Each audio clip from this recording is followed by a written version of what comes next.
Salut, j'espère que tu vas bien. Alors aujourd'hui dans cette vidéo, je vais répondre à une question qu'on me pose souvent, c'est est-ce que ça vaut le coup de faire des pop-up? Est-ce que ça vaut le coup de vendre en boutique éphémère? Quand on est jeune créateur, qu'on lance sa marque, c'est une option forcément à laquelle on pense. Déjà parce que y a beaucoup de pop-up dans les villes qui se multiplient. C'est vrai que c'est quelque chose qui est très fréquent et c'est vraiment rentré dans les mœurs, tu vois. Voilà, d'avoir des pop-up chaque semaine, chaque week-end. Il y a des jeunes créateurs qui ouvrent une boutique éphémère pour 3 jours, une semaine, 2 semaines. Donc c'est quelque chose qui est très courant. C'était pas forcément le cas il y a 7 ans, moi, quand je me suis lancée. D'ailleurs, si tu ne me connais pas, je vais me présenter. Moi, je m'appelle Nati, je suis la créatrice de la marque Inaden. C'est une marque de sac à main pour femmes que j'ai créée en 2013. Donc, tu vois, ça fait 7 ans que je vis de ma marque, que je la développe. Elle est vendue dans plusieurs points de vente France internationale sur mon site de vente en ligne. Et aujourd'hui, j'ai créé la chaîne Marque Mastery pour t'aider à cartonner avec ta marque, pour te permettre à toi aussi de vivre de ta passion en te donnant plein de conseils, en te donnant un retour concret, pratique. Il n'y a pas de filtre ici, je te partage vraiment toute mon expérience et finalement tout ce que moi j'aurais voulu savoir, tout ce que j'aurais voulu qu'on me dise quand je me suis lancée il y a 7 ans pour gagner du temps, pour pas perdre d'énergie et pour pouvoir atteindre mes objectifs rapidement. Donc si tu découvres la chaîne, je t'invite à t'abonner en cliquant sur le bouton rouge et en cliquant sur la petite cloche pour être notifié des vidéos. Aujourd'hui, je fais 3 vidéos par semaine.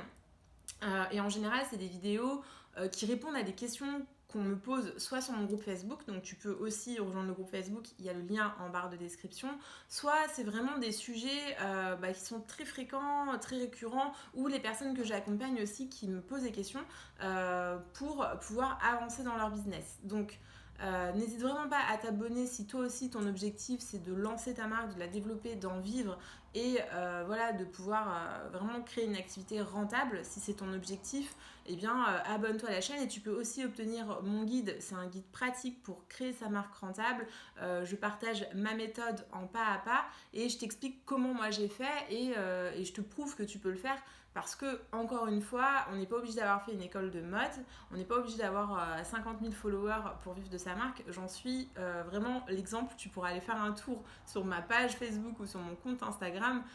Tu verras que je suis loin de ces énormes communautés et ça ne m'empêche pas du tout de vendre tous les jours sur mon site de vente en ligne, de vendre en boutique. Et finalement, ça fait 7 ans que ça dure et ça va durer encore longtemps. Alors, faut-il vendre en boutique éphémère? Faut-il faire des pop-up stores? Est-ce que je participe? Est-ce que je participe pas? Je suis dans pas mal de groupes Facebook, en plus du mien, de celui que j'anime.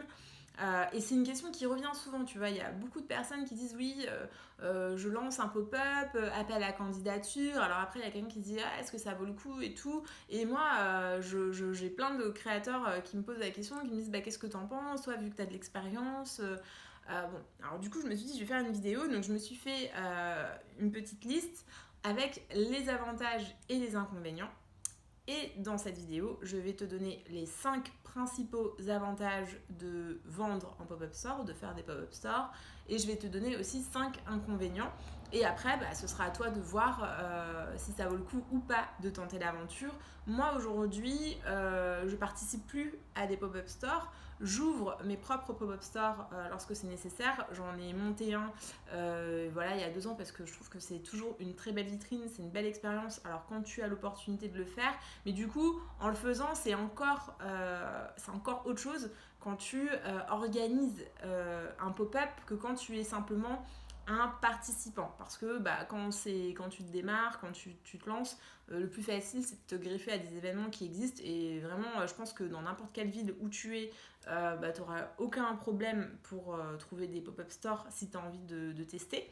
En tout cas, si cette vidéo te confirme que c'est fait pour toi. Mais moi, j'en ai fait au début et finalement, par rapport à mon expérience, j'ai décidé que non, j'en ferais plus sous certaines conditions et que finalement, ce qui était le plus intéressant pour moi, c'était de monter mes propres pop-up stores Et je vais faire justement une vidéo là-dessus parce que je pense que ça peut être très intéressant, comment on peut monter, créer son pop-up store et finalement cartonner ses ventes pendant cette boutique éphémère. Du coup, si ça t'intéresse, n'oublie pas de t'abonner et de cliquer sur la petite cloche pour être notifié quand ça sort. Alors, faire des pop-up créateurs, des pop-up stores, 5 avantages. Le premier, c'est assez évident, c'est que ça peut te permettre de tester ton produit tout de suite. C'est-à-dire que tu as passé des mois à réfléchir à ton produit, à le fantasmer, à l'imaginer, tu as enfin tes prototypes, tu as enfin ta première production entre les mains. Ok, maintenant tu peux le vendre en ligne, mais tu peux aussi décider de te dire je veux voir comment les gens réagissent à mon produit, est-ce que ça correspond à leurs attentes, est-ce que je peux l'améliorer, etc. Et donc moi c'est quelque chose que je conseille très rapidement en pop-up store ou pas en pop-up store, mais c'est de confronter ton produit à ton marché cible, à tes clients, et donc véritablement si tu le peux utilise le pop-up store comme moyen de tester ton produit. Et là, tu prends toutes les notes, tu prends toutes les critiques, parce que toutes les critiques sont constructives, et tu essayes de voir c'est quoi les objections, qu'est-ce qui plaît moins, ton argumentaire commercial, enfin voilà. Vraiment, c'est un test grandeur nature, et ça, c'est toujours super cool. En plus, voilà, si tu lances ton produit, que c'est ton bébé, et que ça fait des mois, des semaines que tu n'en dors pas, tu verras que c'est un vrai boost quand tu vois que les gens, ça leur plaît ce que tu leur proposes, qu'ils adhèrent à ta marque, à ta vision. C'est un vrai coup de boost. Donc ça c'est le premier point, c'est le premier gros avantage que je vois au pop-up store, à la boutique éphémère, c'est de confronter ton produit, ton offre à ton client, et donc de tester ton produit pour voir ça marche ou ça marche pas, quoi. Le deuxième avantage, c'est que tu profites d'un réseau commun. Quand tu vas participer à des pop-up stores, il y a des chances que tu participes à des pop-up stores avec d'autres marques. Et donc, toi, si tu viens de te lancer, tu as peut-être une petite communauté et c'est cool. Mais imagine que du coup, si tu es avec 5-6 autres marques, vous avez toutes vos communautés et forcément, tu vas toucher plus de monde. Donc, tout d'un coup, tu as une belle exposition et c'est toujours intéressant parce que tu prends de la visibilité, et ça, c'est quand même un bel avantage. Donc, lorsque tu participes à des pop-up stores, c'est toujours intéressant de voir quelles autres marques seront présentes, d'aller faire un tour sur leur page Facebook, Instagram, voir un petit peu leur communauté pour avoir une idée de la traction que ça va créer pour que toi tu puisses en tirer profit. Le troisième avantage, c'est forcément de réaliser tes premières ventes. Donc tu fais rentrer du cash et ça c'est cool. Donc l'idée c'est vraiment d'utiliser cette opportunité de boutique physique pour donner rendez-vous à des prospects, à des personnes qui te suivent mais qui n'ont peut-être pas eu l'occasion d'acheter tes produits parce qu'elles n'ont pas envie d'acheter en ligne, etc. Et donc tu peux générer tes premières ventes. Je t'invite à aller travailler en amont, de bien communiquer sur ta présence au pop-up, de bien donner des informations pratiques, d'expliquer en quoi c'est intéressant, qu'elles vont pouvoir te rencontrer, qu'on va pouvoir répondre à tes questions, que tu vas pouvoir répondre à leurs questions plutôt. Mais du coup, voilà, l'idée c'est vraiment d'utiliser cette présence en boutique physique pour faire tes premières ventes et pas juste de montrer ton produit. L'idée c'est que tu fasses rentrer du cash, et tu vas voir, ça aussi ça fait du bien, ça remotive, et c'est quand même le nerf de la guerre. Tu vois, si tu veux vivre de ta marque, il faut que tu vendes.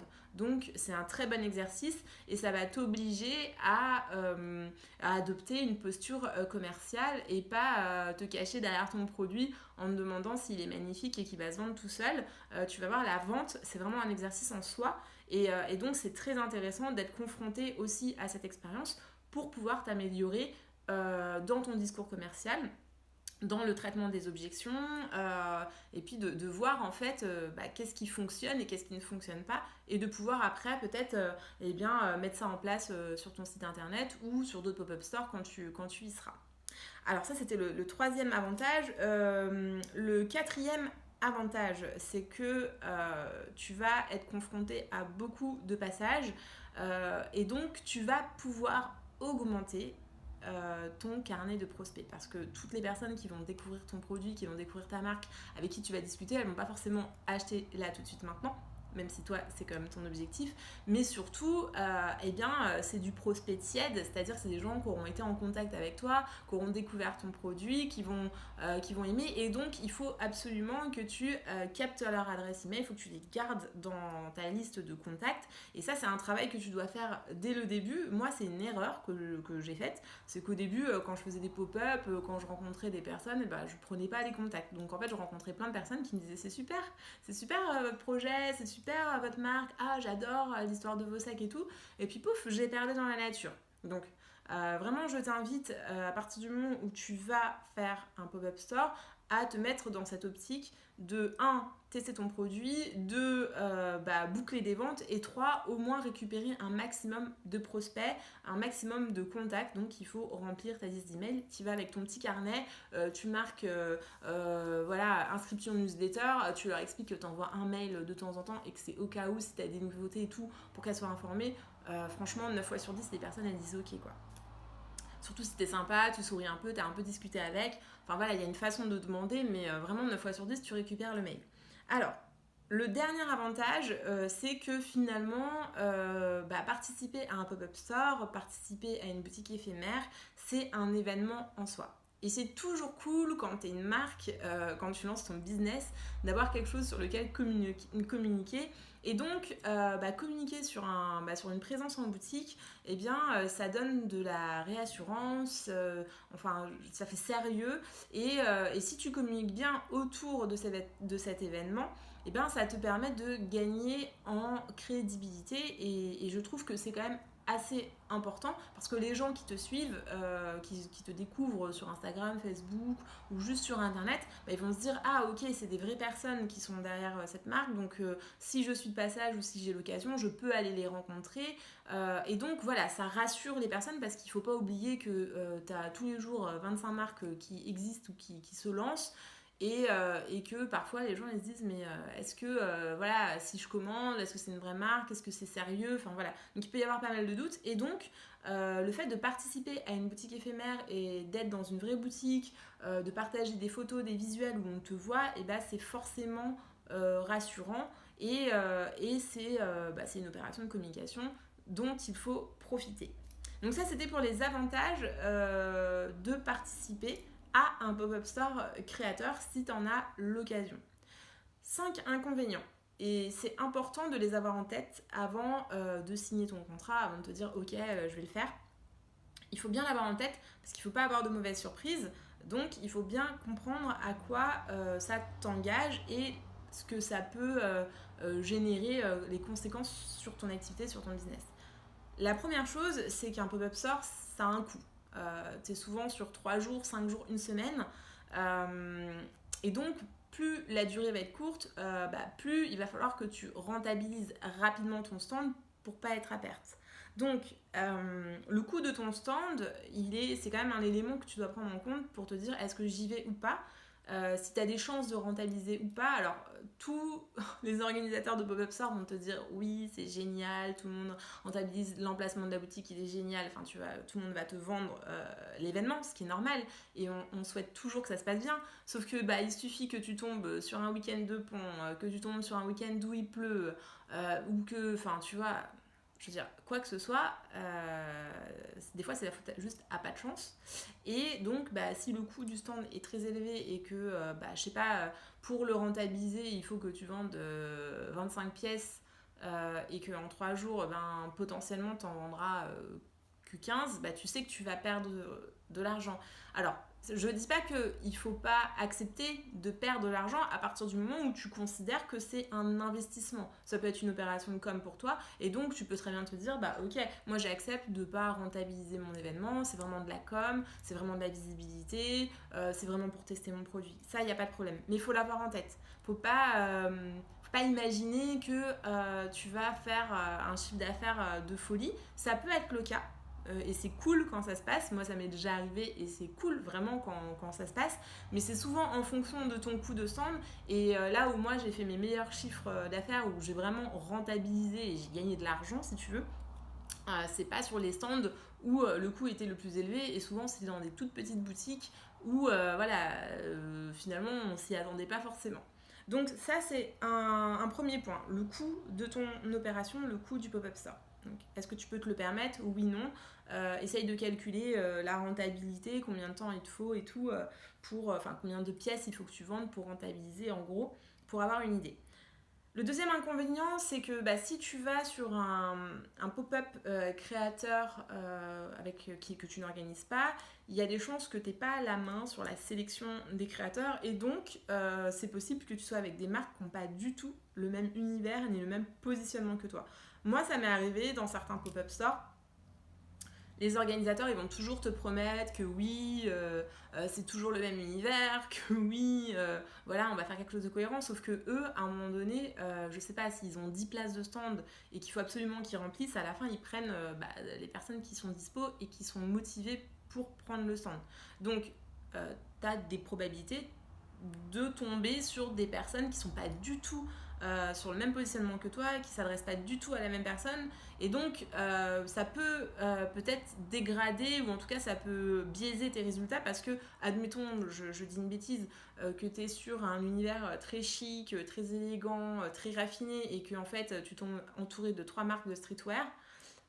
Autant te dire que les gens ils vont pas comprendre ce que tu fais en plein milieu, et que t'as peu de chance. Enfin, tu vois, du coup, ça va brouiller ton univers, ton message, ton positionnement. Donc, voilà, c'est pour ça que je dis toujours de bien regarder les marques qui sont sélectionnées, de bien s'assurer que c'est cohérent. Parce que ça, c'est un inconvénient, et c'est important de l'avoir en tête parce qu'on peut avoir des surprises. Le troisième point, c'est la concurrence. Alors, là, pareil, les organisateurs, ils vont te dire non, on ne prend pas deux marques de pantalons, on ne prend pas 3 marques de bijoux, on ne prend pas... Ok, bon, ça c'est sur le papier, c'est le discours. Bien souvent, c'est respecté, mais il s'avère que parfois, c'est pas le cas, et donc tu peux te retrouver directement en concurrence avec quelqu'un qui vend un produit équivalent au tien. Si tu fais des sacs comme moi, voilà, peut-être qu'il y a quelqu'un d'autre qui va vendre des sacs, du coup peut-être pas des sacs en cuir, moi je fais des sacs en cuir, mais des sacs en panier. Concrètement, tu es en concurrence directe dans un espace restreint, même si on va t'expliquer que c'est pas exactement le même produit et tout, t'es quand même en concurrence directe. Donc les gens, quand ils rentrent, si tu veux, ils n'ont pas prévu d'acheter à tous les stands, même que la plupart du temps, ils n'ont pas prévu d'acheter en fait, hein. Donc ils rentrent par curiosité, ils découvrent, et donc à un moment donné, s'il y a 2 produits équivalents, ça crée quand même de la concurrence. Donc ça, c'est quelque chose qu'il faut avoir en tête. Et plus le pop-up store, plus l'événement est gros, plus il y a de la concurrence autour de toi, et donc c'est pas simple de se démarquer. Le quatrième point, c'est tout ce qui est lié au commerce, et donc là c'est les aléas du commerce. Ça revient un peu à ce que je te disais sur comment tu fais pour rentabiliser ton stand. Il faut bien prendre en compte le calendrier, quand est-ce que ça a lieu, est-ce que c'est en période scolaire, est-ce qu'il y a des ponts, est-ce que tu es dans une zone touristique, c'est quoi l'emplacement, c'est quoi la météo, tu vois, enfin je veux dire, il y a plein de choses à prendre en compte, parce que plus ton pop-up va être sur une durée courte, plus ça veut dire qu'il va falloir que tu aies des résultats sur une durée très courte, alors que quand c'est sur 1 semaine, 2 semaines, voire 1 mois, du coup tu lisses finalement ton risque, tu vois. Donc il faut bien avoir ça en tête quand on dit qu'avoir un commerce c'est pas simple. Tu vois, l'année dernière, parce que là, je sais pas quand est-ce que tu regarderas cette vidéo, mais là on est en juillet 2020, mais tu vois, en début d'année, il y a eu, en fin d'année 2019, tu avais la grève, la grève des transports RATP, etc. Tu avais les gilets jaunes, autant te dire que les commerces, ils ont quand même pas mal souffert, et que ça, tu maîtrises pas. Moi, j'avais des amis qui avaient pris un pop-up pour Noël à côté de République, tu vois, elles ont vu personne en fait, parce que il n'y avait pas de transport, il n'y avait pas de transport public à Paris. Donc voilà, ça c'est quelque chose qu'il faut avoir en tête. Tu peux avoir des aléas, c'est comme tout commerce physique, faut accepter que des fois ça marche, des fois ça marche pas. Et alors le dernier inconvénient, et moi je pense que c'est vraiment ce qui fait qu'aujourd'hui je fais plus de pop-up store, en tout cas j'en fais plus du tout autant comme avant, c'est l'énergie que ça demande. Il faut imaginer que un pop-up store, c'est pas juste les 3 jours où tu vas être derrière ton stand.